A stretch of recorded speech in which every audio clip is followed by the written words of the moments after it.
the majority. Oh my God, that guy's so stupid. He's like a benign version of the manosphere, which is somehow worse. How you doing? Nice to meet you. Nice to meet you. I guess All right, since is you this said the guy morality that and purpose destroys cannot him? be found in science, it would just depend on like what you're referencing. If you're saying a description of your psychological preferences would be considered within science, sure, but I don't think that you have to say that it comes from science in order to be like an atheist. As an agnostic atheist, I don't know if God exists and I don't believe that a God exists. And the only ones that I would really reject would be like the all-knowing, all-powerful, all-good, perfect notion of God that plenty of Christians like prescribe themselves. So I guess How is that relevant to this claim? you're basing a position of morality and purpose in some like notion of God that isn't the same type of notion of God that typical Christians would prescribe. Your notion of God is What typical Christians? Yeah, typically when I talk to Christians, they say that they believe in an all-knowing. How about Cardinal Newman, who defined God as conscience? He was a major influence on all of Catholic social theory. How about that Christian? Sure. So do you believe in the all-knowing, all-powerful, all-good notion of God? What do you mean by believe? Do you think it to be true? That's the circular definition. What do you mean How when is you that say you circular? believe? How is that circular? Because you added no content to the answer by substituting the word true and believe. I said you think it to be true. All right. So if What's you a belief? believe something, you stake your life on it. What do you mean by that?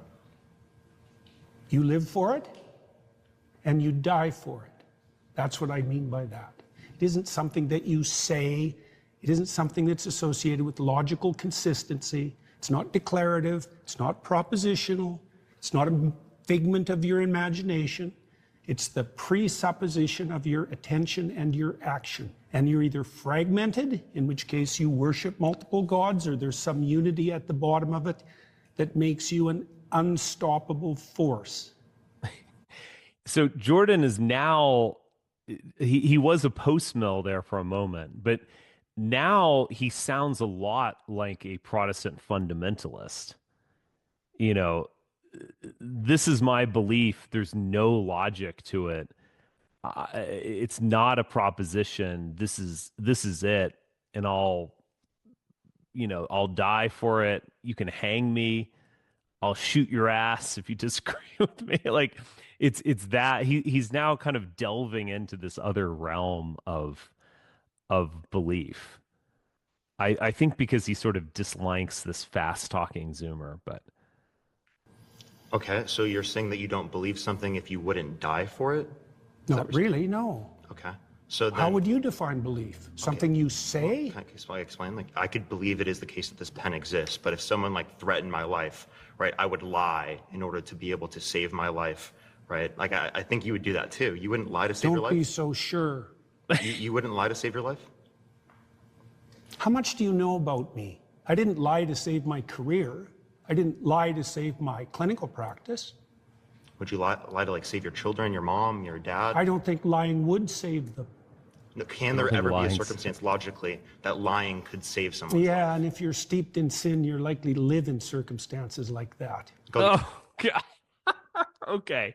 So I don't know if some people probably remember when we read The Republic, and there's an interesting episode early on in The Republic where Socrates basically takes the position of this fast-talking Zoomer that there actually are circumstances in which lying is moral. Maybe not most circumstances, but there are. I believe the anecdote that Socrates relays is that there's a man who lends you his knife and to do some task. And then when you bring it back to him, you notice that this man has gone insane. So what might he's clearly crazy. What might he do with this knife? Might he kill others? Might he kill himself? Might he destroy someone's property? Who knows? But you actually shouldn't give him the knife back. And so you should lie to him and say, "Oh, I never borrowed your knife. What are you talking about?" Or, "Oh, I'm sorry, I lost your knife. I can't give it back to you." Some sort of white lie or noble lie in this case. And that anecdote, which I don't think anyone would really disagree with, sets up the notion that lying is necessary in life. Lying is necessary to be a good ruler. And lying, or at least nobly lying, is in fact good, which is perhaps the most provocative claim in all of Plato's corpus.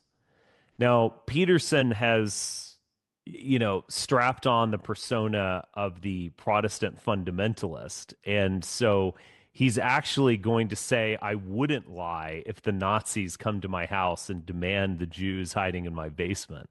And the only person who would be in that situation is steeped in sin. So he's just, he's saying things in this sort of harsh, aggressive manner that I doubt he actually believes himself. Give you an example. If you're like in like Nazi Germany, and it is the case that there's like Jewish people in your attic and you're trying to protect them, would you lie to like the Nazis? I would have done everything I bloody well could, so I wouldn't be in that situation to begin with. It's a hypothetical, and it's not answerable. Hypotheticals? No, I can't answer a hypothetical like that. Of course, you can answer a hypothetical. We're not in a court of law. Look. Don't play games. I'm not playing games. Yes, you are. If you present me with an intractable moral choice that's stripped of context and you back me into a corner, you're playing game. I just told you I would do everything. It's not a hypothetical game. These situations I'm never exist. in that situation. Like they exist in just the quotidian, mundane lives that we all live. If your 14-year-old daughter ask you, hey, daddy, did you ever like drop acid or smoke cigarettes or get wasted and then drive a car? Many people have done some of those things. Now, what is your response to a 14-year-old girl? Is it to say, yeah, I dropped acid and drove home one time. It was wild. I somehow survived the trip. Is that actually the most moral thing to do? Or is a more moral thing to do to lie and say, I never did that. No one should ever drink and drive. It's fine to have a glass of wine here and there, but getting drunk all the time, that leads to bad things. Isn't that the much more moral thing to do than to just refuse to lie and lay bare all your moral failings in a way that might poorly instruct a young person? I mean, why can't you say that? Why is Jordan afraid to say that? Because he's putting on this persona of like the hard-edged, like, I know it's true and gosh darn it, you can't convince me otherwise. I won't lie. I would rather die than tell a lie. That kind of thinking is highly unsophisticated. It's just sort of bullshit. It's also bullshit because we don't act that way in our daily lives. Everyone lies. Lying is good. Lying is a demonstration that you are more sophisticated, that you are more moral. But that's a complex argument. Surely Jordan Peterson has been exposed to Plato at some point in his life, or Nietzsche sort of agreed with Plato on this count, at least. Like, why is it that you don't want to say these things? Probably because he wants to continue to have his career talking about being truthful and moral to his conservative Christian audience, and they're not very inclined to, subscribing to the Daily Wire if you're talking in these complex, ambiguous, morally ambiguous, difficult ways. By the time you've got there, you've made so many mistakes that there's nothing you can do that isn't a sin. Being born in Nazi Germany and trying to protect people that you care about, like there could be a Jewish friend that you have and you want to protect them. I think you should just give up on that line of questioning. Give up on just like trying to clarify your position? Because are you like uncomfortable with me asking this question? It's just a basic hypothetical. Like I could ask you. It's just a basic hypothetical where you're why can't you Jews' answer a lives at hypothetical? stake in Nazi Germany. That's just a basic hypothetical. Obviously, you would lie in that scenario to save their life, but you're like not trying to answer this question for some reason. I just told you why. Are you anti-fascist? Like, so you're Why are you anti-fascist? asking that? I was just asking, just clarifying. But like, okay, again, you're not answering this hypothetical because you know it shows that you clearly would lie to save I'm someone's life. answering it in a Obviously, manner that's not what you truth don't is. find acceptable. Obviously, because Because I care about truth. I wouldn't be in that scenario.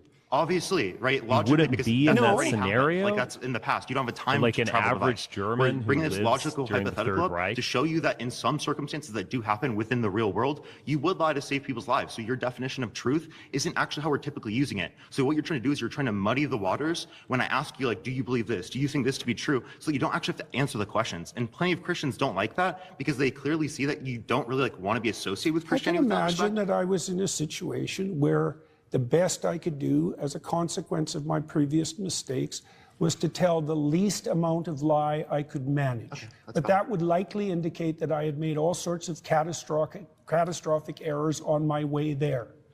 So Right. you would lie to save That's someone's life. just So again, you do believe it to be wrong. true in that circumstance, even though you like lied in that scenario. So Not clearly that's not without what the you see to be true. context that I put it in. You were not willing to I die for it. You said- were not willing to let other people die for it. So that's not what you see to be true then, seemingly. You're doing exactly what I said you were doing at the beginning of the conversation. You're generating an impossible, restricted, hypothetical with no precursors to back me into a How's corner. it possible? Is there something contradictory about it? Nice to meet you. Yeah, nice to meet you too. Yeah. You know, one of the criticisms of Kant, so Kant basically, you know, derived morality from reason. And he derived the golden rule in effect. The basic message of Jesus, in effect, love one another. But he codified it in a little bit different way. It's you should act in a way that your action would be universalized in society. But it's in essence the golden rule. Do unto others as you would have them do unto you. So people bring up this hypothetical constantly of what if you are a average German protecting Jews in your basement and an SS officer comes to your house and says, you know, who's in the basement right now? Are there Jews down there? And so you would have to lie. But by lying, would you thus be universalizing everyone lying in society? And thus society would break down and there would be no truth because who can tell what anyone's saying? This is sort of an antinomy within Kantian morality. And I think every reasonable person would just say you would lie.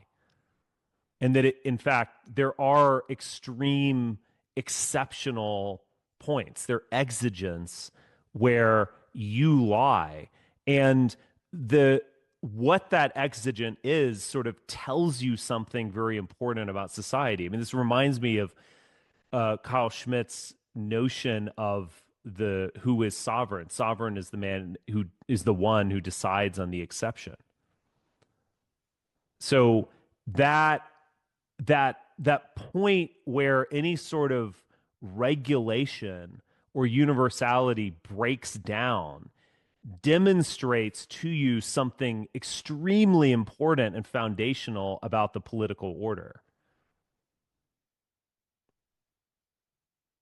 And this is, in some way, it's analogous, I guess you could say, to what Plato is saying, that there's actually a higher truth, a higher good above lying.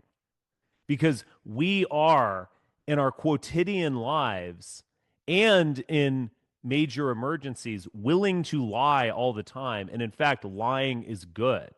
So what does that demonstrate? There actually is a higher good above mere factual accuracy or so-called honesty.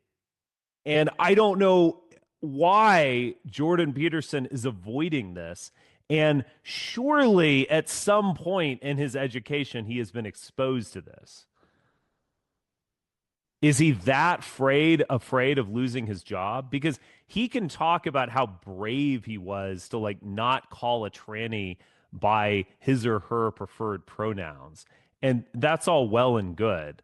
But And there is some bravery in that, if we're being honest. But the fact is that, in my mind, rather small gesture of bravery led to his career in the conservative movement and led to him receiving millions of dollars in just payments and exposure and adoration. So he hasn't really sacrificed his career in that refusal to call a tranny by his name or whatever he did. He actually built a career in the conservative movement via that.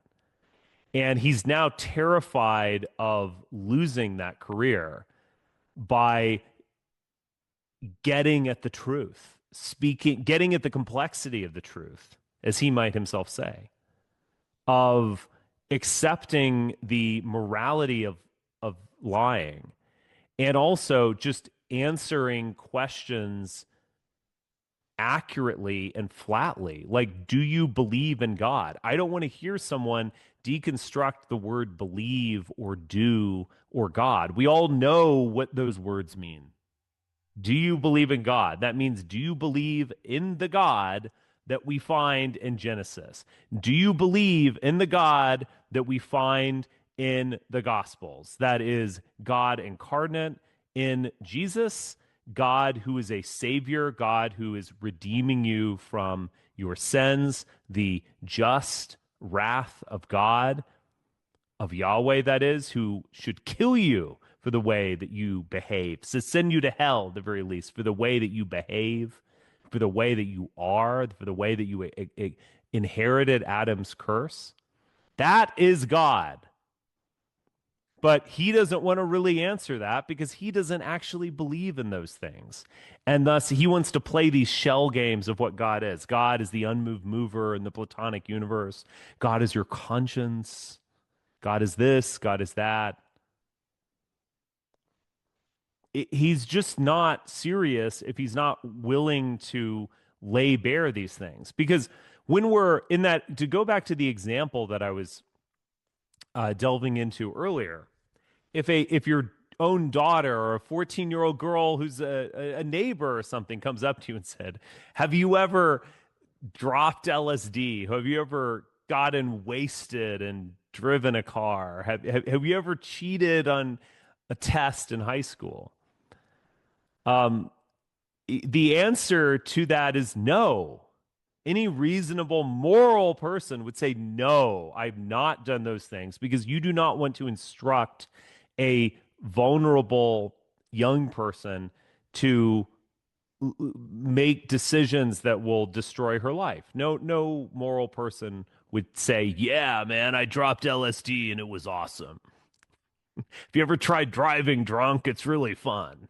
No one would say that. So, in the realm of philosophical discourse, it's actually here that we can uncover these things that we can't say in real life. In the realm, the safe space of a university or this setting that is this podcast that we're on, or philosophical discourse, we can actually engage in things like, yeah, I did drop LSD that one time. Yeah, I made this terrible mistake and somehow got away with it. Or, yes, in the context of Plato's Republic, you need to lie. Politicians must lie. Lying is good. You can actually say it. Something you can't say. No president is going to come on television and announce that lying is good. But you can say that in the realm of a somewhat esoteric in the sense, or hermetic in the sense of closed off discourse, some safe space where we can actually pursue the truth at all costs. But again, Jordan doesn't want to do that because he might get, or he fears that he might get dropped by the Daily Wire if he's a little too honest.